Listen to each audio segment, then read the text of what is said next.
Bonjour, mesdames, mesdemoiselles, messieurs, bonjour, Nabilaï Kamara depuis Bruxelles, chers compatriotes guinéens. Alors, un bout de temps depuis, disons, mon dernier direct politique, chers compatriotes guinéens. Alors, bon voilà, c'est très simple, il faut en fait regarder les événements, n'est-ce pas? Les choses s'accumulent. Mamadi Doumbouya continue à accumuler des erreurs politiques, chers compatriotes guinéens.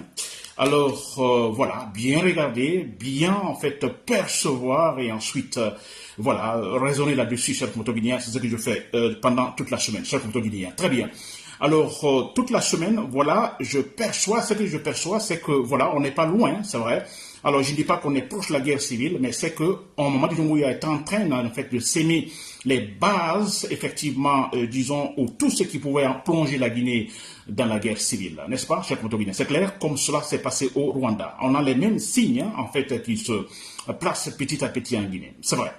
Cher Guinéen, alors mon thème d'information, effectivement, c'est la politique ethnocentriste de Mamadi Doumbouya.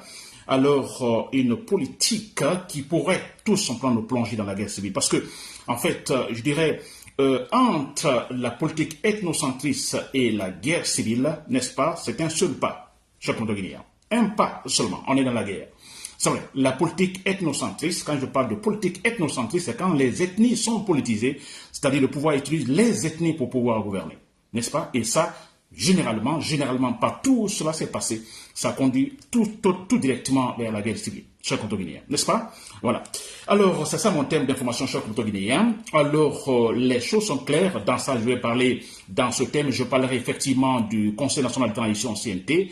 Je parlerai d'Ansa Kourma. Je parlerai donc des membres, des conseillers de ce conseil, disons de ce conseil de transition, des traîtres qui sont là, des hypocrites comme un certain Mohamed Traoré, qui doit plutôt se taire s'il ne peut pas démissionner, n'est-ce pas? Très bien, cher Guinéen. Alors voilà, c'est clair. Tout de suite, je viens de voir un article sur Mamadi Doumbouya qui va visiter Aïcha Ba, Madame Aïcha Ba ou Hadja Aïcha Ba. Nous connaissons cette dame. Elle a été ministre pendant le régime de Lansana Conté, ministre même, je me rappelle, de l'enseignement préuniversitaire. J'étais encore étudiant quand Aïcha Ba était là. Très bien, alors que je connais bien. Alors, Mamadi Doumbouya vient donc tout simplement de rendre visite à cette dame. Je me demande pourquoi. Que représente Aïcha Ba maintenant pour qu'elle soit visitée par le président de la transition, Mamadi Doumbouya? Que représente-t-elle maintenant Aïcha Ba? C'est la question que je me pose. Que représente, quelle importance a-t-elle maintenant pour que Mamadi Doumbouya débarque avec tout, en fait, tout l'arsenal, vous comprenez, de la garde présidentielle, aller rendre visite à Aïcha Ba, saluer Aïcha Ba? Quelle est la raison, cher Guinéen? Je me pose la question. C'est vrai. Parce que même si, d'abord, non seulement pour moi, cette femme ne représente plus rien, à un moment donné, elle faisait partie d'un comité, en fait, de réconciliation. Il y avait Aïcha Ba et Makale Traoré et d'autres, je crois même Baouri et tout ça, alors qui, en fait, devaient, en fait, rédiger, vous comprenez, rédiger, en fait, voilà, s'il faut dire un document, alors allant dans le sens, disons, de la rationalisation du pouvoir vers le retour à l'ordre constitutionnel. Ce comité a rédigé ce document. Ce document a été méprisé par, disons, la junte militaire, n'est-ce pas? Et Aïcha Ba avait démissionné et tant d'autres, n'est-ce pas, cher Guinéen? Alors, moi, ce qui me demande, même tout quoi maintenant, Mamadi Doumbouya va visiter cette dame, c'est vrai. A-t-elle perdu, par exemple, non seulement elle ne représente rien, mais a-t-elle perdu un élément de la famille, un décès, et même si c'était le cas, pourquoi Mamadi Doumbouya, donc, doit-il se rendre là? Pour quelle raison? Une délégation, donc, pourrait tout simplement remplir, donc, cette condition. N'est-ce pas? Voilà, c'est très simple, cher Guinéen. Ça fait partie, disons, de la structuration, en fait, de l'ethnocentrisme politique que Mamadi Doumbouya élabore maintenant, cher Guinéen. C'est très simple. Je vais vous expliquer tout à l'heure. Mais voilà, en attendant, j'ai aussi tout de suite écouté une vidéo. C'est de la part d'un monsieur, je crois, de la Haute-Guinée, un certain Karamoko Solo. Vous l'avez essayé d'écouter cette vidéo, s'il vous plaît. Je vais peut-être publier tout à l'heure après mon direct. Alors le monsieur est très direct, il ne va pas loin, il cache la vérité, n'est-ce pas? Il dit tout simplement que le régime de Mamadi Doumbouya veut venger le régime de Sékou Touré. C'est tout. Que ceux-là qui ont en fait pris le pouvoir après en fait la mort de Sékou Touré, vous comprenez, ont tenté ou tout simplement ont dénaturé tout en Guinée. N'est-ce pas? Faisant tout pour faire oublier Sékou Touré. Alors Mamadi Doumbouya est là effectivement pour venger le pouvoir de Sékou Touré. Et là, ça n'étonne pas. Vous voyez, les éléments sont sur place. On a un pouvoir dictatorial qui se place. Mamadi Doumbouya ne consulte personne et en fait une structure politique sur la base ethnocentrique. Ça, c'est très clair. Je comprends bien. C'est effrayant. Voilà, je crois que ce Karamoko, il a bien dit, il a bien vu, c'est bien cela. Mamadi Doumbouya, c'est l'ethnocentrisme, cher Comte-Bénin. Alors, parlant de Aïchaba, alors je me dis, mais si Mamadi Doumbouya se rend chez Aïchaba, alors je ne vois pas l'importance de cette dame maintenant, mais écoutez, c'est pour tout simplement essayer de conforter cet élan ethnocentriste, c'est clair. N'est-ce pas? On a d'un côté Mamadi Doumbouya qui tue les Peuls, c'est un tueur de Peuls, c'est vrai, il faut le dire, ne tournons pas autour du pot, c'est un tueur de Peuls, n'est-ce pas? Il faut tuer les Peuls. Ils se disent, bon écoutez, ces militants, les militants de tel parti ne me soutiennent pas, n'est-ce pas? Alors c'est cela, il est tueur de Peuls. Alors d'un côté, il tue les Peuls, de l'autre côté, il voit en fait essayer de voir une certaine autorité, disons, de cette communauté Peul, vous comprenez, Aïchaba par exemple, voilà, juste pour amadouer, pour dire, bon écoutez, vous voyez, j'aime les Peuls.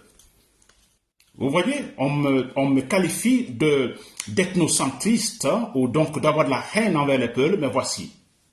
Vous voyez, c'est ridicule, non, cette politique, nous la connaissons, Alpha Condé l'a plusieurs fois fait aussi. N'est-ce pas qu'on a vu Alpha Condé à un moment donné se déplacer, lui personnellement aller chez Dan Diallo, parce que ce Dan Diallo, je ne sais pas, avait perdu un frère. Vous comprenez, lui-même, il se déplace, il va là, et on a vu le taponnement sur les épaules de ce Dan Diallo. Le but n'était pas parce qu'Alpha Condé, en fait, regrettait quelque chose après le décès du frère de Dan Diallo, mais non, mais c'était une occasion pour Alpha Condé, effectivement, de prouver que, bon, écoutez, vous voyez, moi, je ne déteste pas les Peuls. Vous voyez, je suis un leader Peul. Il faut le dire ainsi. N'est-ce pas? Et cette politique, Mamadi Doumbouya aussi tente tout simplement de la construire petit à petit. N'est-ce pas, cher Comte-Guinéen? Alors moi je dis, c'est un pouvoir purement ethnocentriste. L'administration est composée, je peux dire, à plus de 80% de Malinké. Il faut le dire, surtout des postes stratégiques. Il faut se le dire, cher Comte-Guinéen, nous sommes en train de construire la Guinée. Je dis que la Guinée, en fait, est en fait, culturaliste, il faut le dire. Alors, écoutez, il y a plusieurs ethnies, plusieurs communautés, il faut le dire ainsi. Alors, si nous voulons en fait vivre réellement ensemble, vous comprenez, il faut une véritable politique objective qui n'avantage pas une communauté au détriment de l'autre. Là, on ne doit pas avoir honte, ni avoir peur, ni se gêner de dire la vérité. N'est-ce pas que les gens disent, bon écoutez, vous essayez de mettre le feu sur l'huile sur le feu, dites ce que vous voulez, mais nous voulons construire une Guinée objective, une politique objective en Guinée.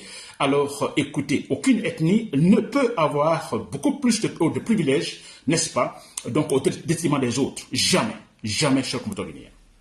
N'est-ce pas? Alors je disais, l'administration, regardez bien. Ils viennent tous de la Haute-Guinée et quand ils viennent, ils ont moins de problèmes pour pouvoir intégrer l'administration. C'est clair, pour être recruté. Dans l'armée, c'est encore plus facile. Dans la police, partout. Facilement, ils sont en fait recrutés. Mais c'est vrai. Et d'ailleurs, on remarque dans certaines parties, on ne parle d'ailleurs que le Malinké. N'est-ce pas? Mais c'est clair. Dans l'armée, c'est indiscutable. Vous êtes Peul, vous êtes haute ethnie, on a peur de vous.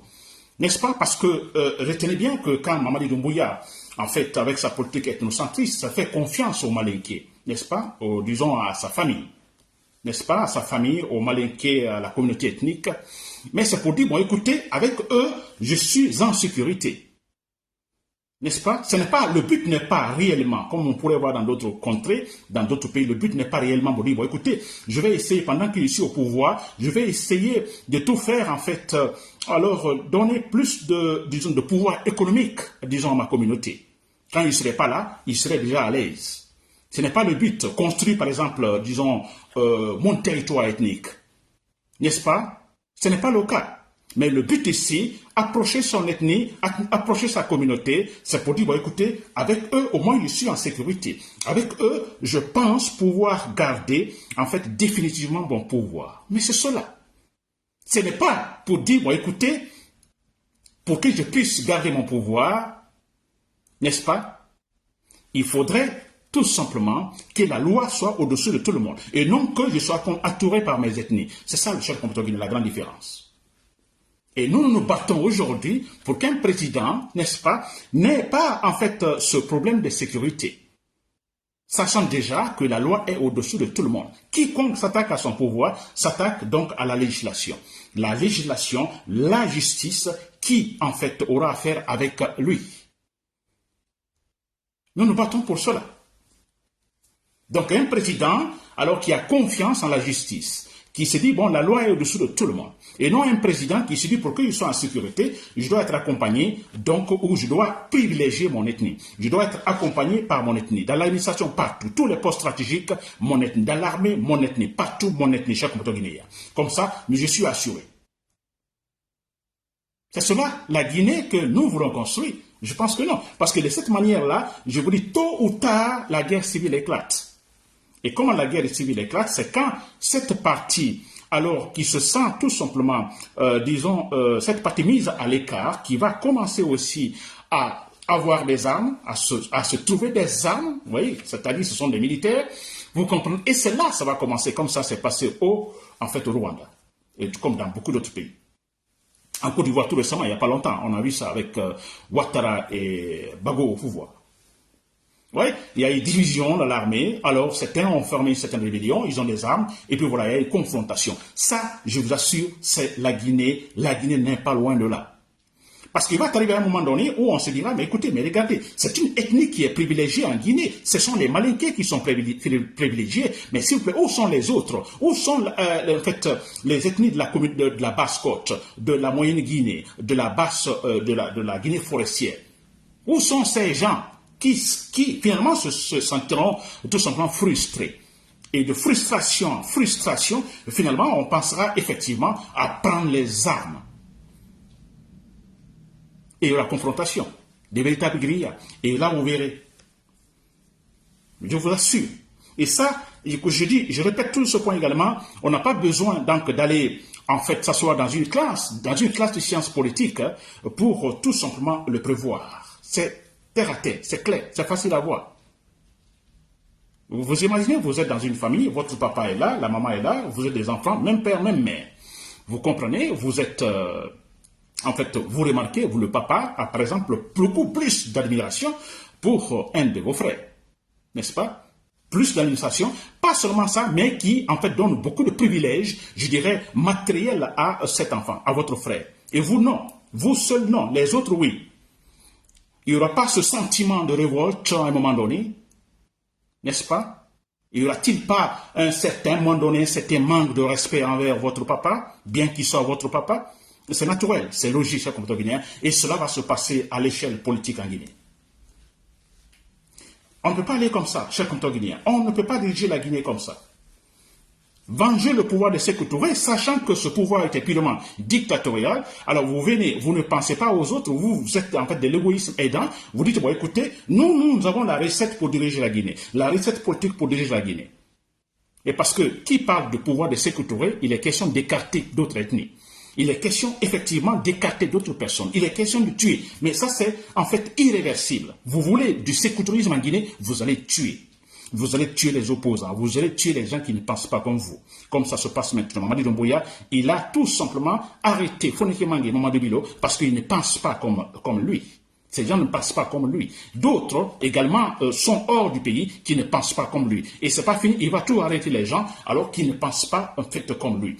Les médias qui sont en fait supprimés aujourd'hui en Guinée, écoutez, qui n'ont plus leur agrément, c'est quoi? Parce que, bon voilà, alors les idées que ces médias, en fait, les idées objectives que ces médias véhiculent, alors ne sont pas approuvées par la façon de voir Mamadi Doumbouya. Et voilà pourquoi ces médias sont fermés.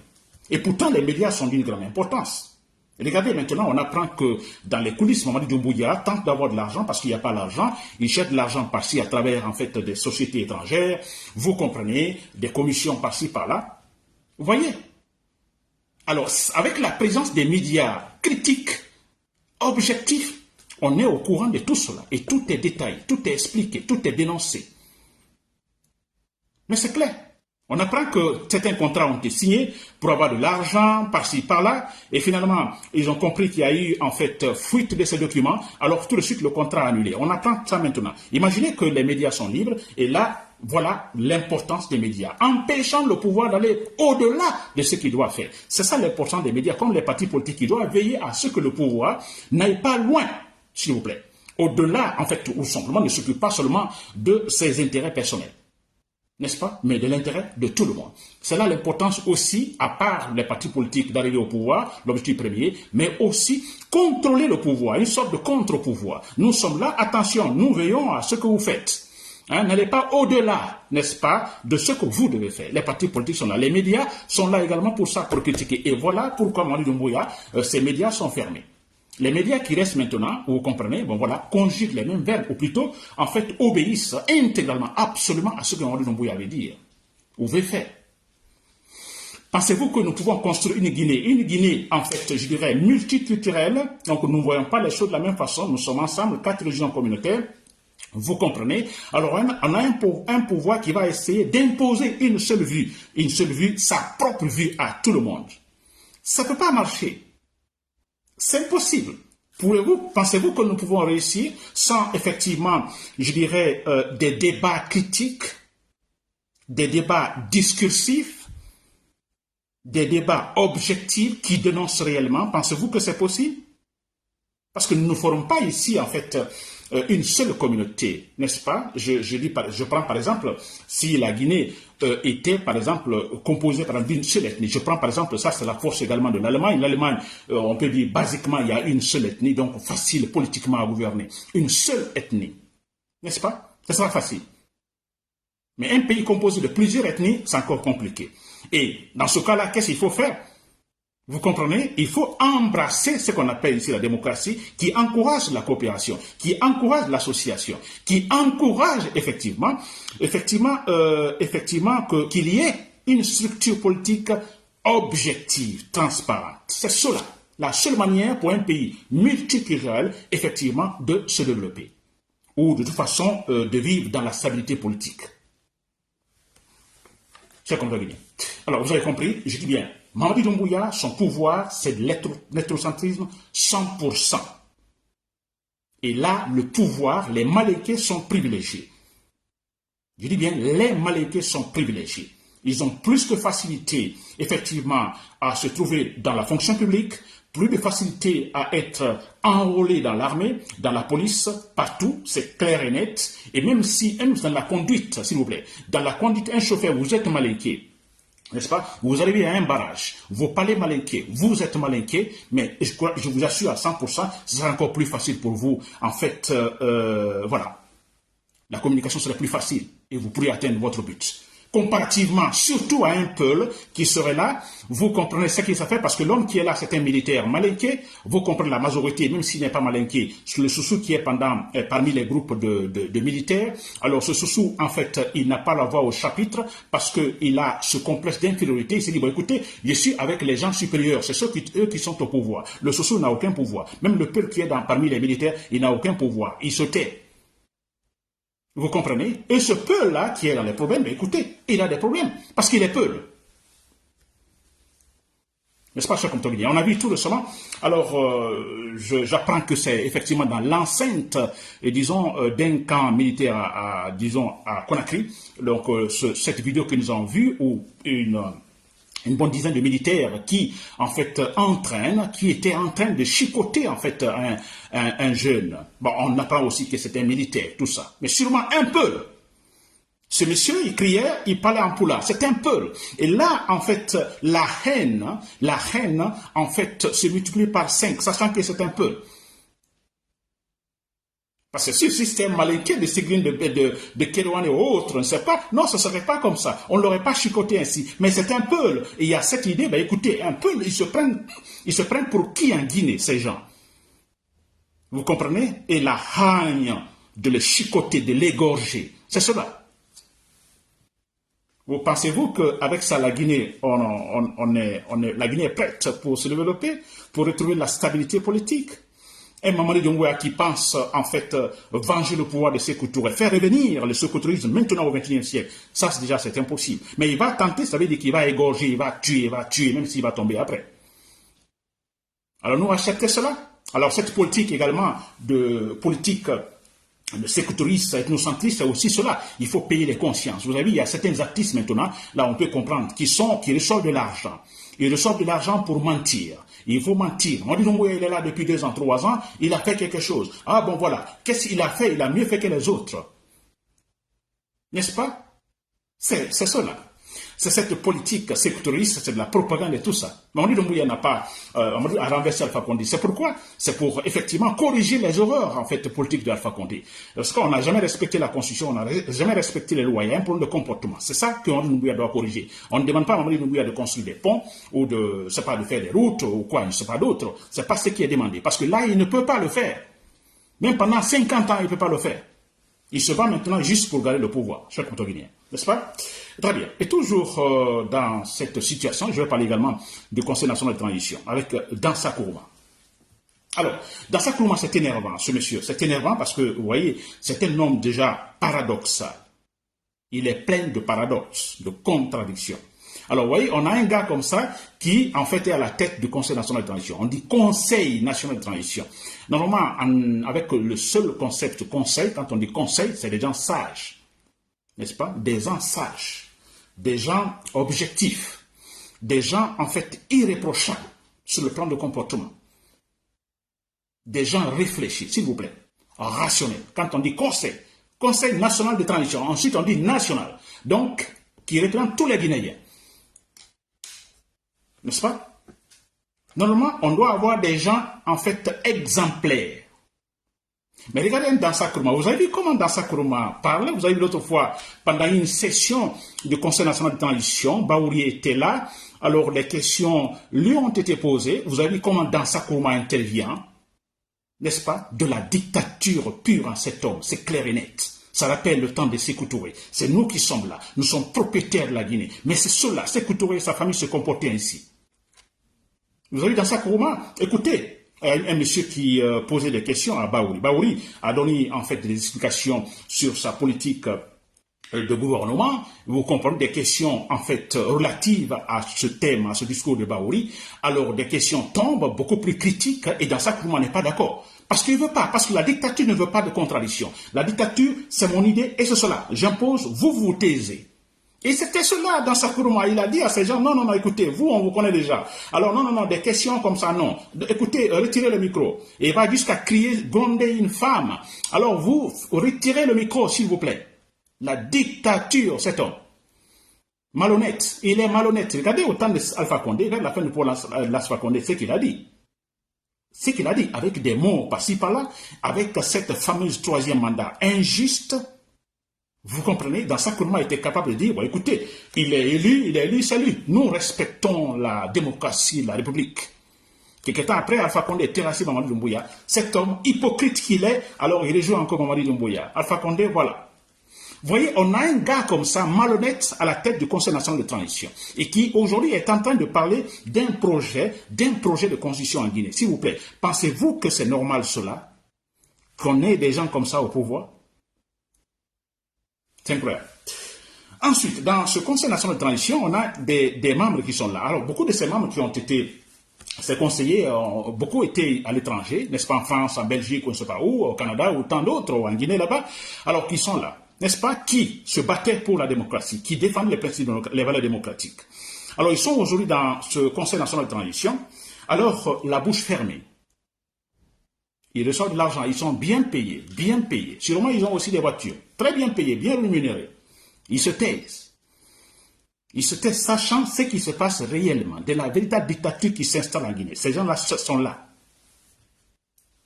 Parce que moi personnellement, là-bas, dans ce conseil de la transition, le seul fait que Dansa Kourouma soit le président du conseil, je démissionne. Je vous assure, je démissionne. Ça dit, le sentir même que Dansa va être président du conseil national, je démissionne. C'est comme à plus forte raison, ce que cet homme est en train de dire comme discours. L'autre fois, on attend à Kindia que, en fait, c'est la première fois, c'est une véritable démocratie pour élaborer une constitution. Il y a un véritable débat. Quel débat dans Kourouma? Alors, sur ce point, je parle de Mohamed Traoré. Mohamed Traoré, alors, l'avocat, nous connaissons cet homme-là au temps de Alpha Condé, sur les réseaux sociaux. Il écrit bien, il raisonne bien, il réfléchit bien. Mohamed Traoré, vous le connaissez, n'est-ce pas? Très bien. Alors, cet homme, franchement, je l'écrivais à un moment donné, quand c'est moi qui lui envoie, en fait, ma demande d'amitié, il accepte. Je dis, mais je vous apprécie parce que vous êtes objectif. Il me dit, oui, Nabi aussi, je vous lis souvent, vous êtes objectif. Très bien. Alors, nous pouvons conjuguer les mêmes verbes. Vous comprenez, des gens comme ça, franchement, j'admire. Ça, sans égoïsme, rien, j'admire, 100%. Vous êtes honnête, vous êtes sérieux, rationnel, je vous admire. Je ne vais jamais vous combattre. N'est-ce pas? Mais quand on est rationnel, alors rationnel ce n'est pas pour un jour, rationnel c'est pour toujours. Mohamed Traoré. Mohamed Traoré est aujourd'hui dans ce conseil national de transition. Je suis quand même étonné, franchement, qu'il est encore là depuis quelques années. Il est encore dans ce conseil, malgré tout ce qui se passe, tout ce que Mohamed Mbouya est en train de faire, de tuer, d'arrêter, surtout Fonike Mange et Bilo. Mohamed Traoré est là, il défendait ces gens-là il y a quelques années. Il est là. Et ce qui me fait mal, c'est quand maintenant il prend le micro, parce qu'on le critique, il dit, bon, écoutez, alors, il faut être démocrate et respecter, en fait, les règles. C'est ce qu'il dit maintenant. Hein, dans la petite bouche. Respectons la démocratie, respectons les règles du jeu. Mohamed Traoré, vous ne dites absolument rien comme ça, absolument rien. Vous démissionnez ou vous taisez? Vous démissionnez ou vous taisez ou vous bouffez? Vous mangez, vous percevez l'argent qu'on vous donne. Mais arrêtez l'hypocrisie, respectons la démocratie. La meilleure façon pour vous maintenant de combattre Mamadi Doumbouya, réellement, et ça aura l'effet, en fait, un véritable effet, c'est vrai, de bombe, vous démissionnez en disant, bon, écoutez, je démissionne parce que ce qui se passe maintenant, en fait, ne correspond pas à ma façon de voir les choses. Vous démissionnez, tout simplement. Vous êtes avocat. Vous êtes professionnel, alors vous continuez votre métier. Personne ne vous enlèvera ça. Démissionnez ou bien arrêtez de fanfaronner. Il y a un certain Tambacoundono, je ne sais pas le nom réellement, qui était en France, un constitutionnaliste. Hein? Lui, c'est la même chose à un moment donné, au temps de Alpha Condé. Alors, c'est lui qui m'envoie en fait une demande d'amitié. J'accepte tout à l'heure parce que je le lisais toujours, n'est-ce pas? Alors, c'est un vrai professionnel en matière de droit, c'est vrai. Alors, il était content en me disant, Nabi, c'est bien ce que tu fais. Franchement, c'est formidable. OK? Et j'étais content. Voilà, je dis, bon, c'est normal, c'est logique. Hein? Un constitutionnaliste, en fait, qui vit en France, qui a étudié en France. Alors, c'est pas étonnant. On était d'accord. Maintenant, cet homme-là, il est aujourd'hui également dans le Conseil national de transition. N'est-ce pas? La bouche fermée. Bouche fermée, et ce sont eux d'ailleurs qui sont en train de structurer le mensonge pour Mamadi Doumbouya. Tous. Vous comprenez? On a des gens qui ont fait des études en France, constitutionnalistes. S'il vous plaît, respectons-nous quand même. Moi, je ne vais pas aller, par exemple, je vais aux États-Unis, je fais des études, disons, de droit. Dans un pays, vous comprenez, disons, libre. Totalement libre. Je fais par un exemple, je fais mes études pendant 5 ans, par exemple. Aucune pression. Je vois la réalité, tout ce qui se passe. Je finis mes études, je rentre en Guinée. Et là, je trouve un pouvoir qui se comporte autrement que ce que moi j'ai vu aux États-Unis. Un exemple. Ce n'est pas pour dire parce que les États-Unis sont non, mais écoutez, nous sommes des êtres humains, s'il vous plaît. Je ne dis pas, je vais imposer, non, mais écoutez, je ne peux pas accepter de tels comportements, donc franchement, c'est purement contraire à ce que j'ai appris, donc dans la faculté, disons, de droit. Seulement ça, s'il vous plaît. Alors, il accepte, il est aujourd'hui dans le Conseil national de transition, il bouffe de l'argent, voilà, Mamadou Doumbouya tue, Mamadou Doumbouya arrête les gens, les médias sont supprimés, et là, Kantabadouno, il est là. Ils sont nombreux, comme ça, des hypocrites, des lâches. N'est-ce pas, chers compatriotes? Très bien, pour terminer, c'est clair, chers compatriotes, comme je vous le dis. Alors, nous sommes au XXIe siècle, nous ne sommes pas dans les années 60, 70 ou 80, n'est-ce pas? La politique d'antan, ça ne peut pas marcher ici, n'est-ce pas? Ça ne peut pas marcher. On a vu Alpha Condé a tenté, vous comprenez, de faire vivre cette politique d'antan. Ça n'a pas marché. Et ça ne marchera pas, Mamadou Doumbouya. Hein? Il y a pas mal d'éléments nouveaux qui sont là aujourd'hui, empêchant, disons, la réalisation d'une telle politique ethnocentriste, divisionniste ou de Sékou Touré. C'est impossible. Donc, tôt ou tard, vous tomberez. Et quand vous tomberez, Mamadou Doumbouya, tous les escrocs du Conseil national de transition, tous, vous serez traînés dans la rue. Traînés tous dans la rue. Et parce que c'est un militaire, effectivement, comme j'ai toujours dit, il faut un militaire. Les militaires, soit à travers une guerre civile ou autre chose, au moment où Doumbouya qui va tomber, ce militaire qui viendra, il est rationnel. N'est-ce pas? Et il aura toutes les raisons également de torturer. Tous ceux qui... Vous voyez comment Doumbouya se comporte avec les citoyens. Vous voyez comment les gens sont maltraités. Comment certains militaires sont emprisonnés pour rien. Alors ça veut dire que quand Mamadou Doumbouya doit tomber, la suite sera catastrophique pour eux. Mais c'est vrai, on n'aura aucune pitié. Aucune pitié, chers compatriotes. Tous les escrocs maintenant, tous les hypocrites maintenant, il n'y aura pas de pitié. Parce qu'il faut se respecter après en Guinée, chers compatriotes. Voilà, c'était Nabilaï Moussa Kamara depuis Bruxelles. Merci pour l'écoute, bon week-end, bonne soirée.